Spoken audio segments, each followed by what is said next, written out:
Good morning everyone. Today is another day. Andito na naman tayo sa munting bukid. Siyempre kasama pa rin natin ang ating mahal na ama.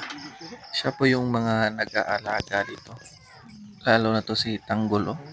Ang daming bahaw na uubos nito. Dako pang kayo ni Kaungod. Buti na lang may supply na mga lamaw dito sa kantin. Saktong-sakto para kay Tanggol. Mao nang ampingan sa tanisiya kay maonitig bantay diri sa kawatan.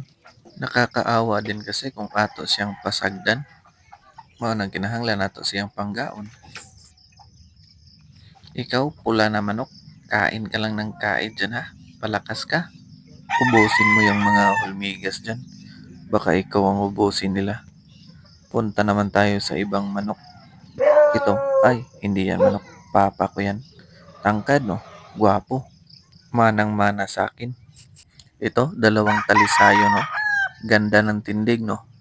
I-zoom natin para mas klaro. 8 months old pa lang ito, mga idol. Ang laki na niya.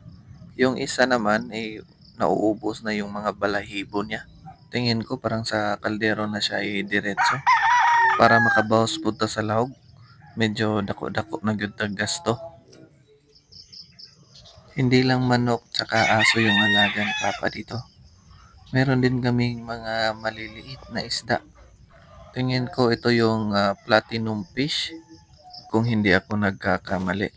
Bali tatlong aquarium to mga idol. Isali na rin natin si Pagong. Si Pagong po ay mga 3 years na po sa amin pero hanggang ngayon ay nahihiya pa rin. Ayaw niya ilabas yung ulo niya. Paboritong pagkain nito, saging. Mahilig kasi ito sa mga prutas. Minsan din bahaw kung wanay lain.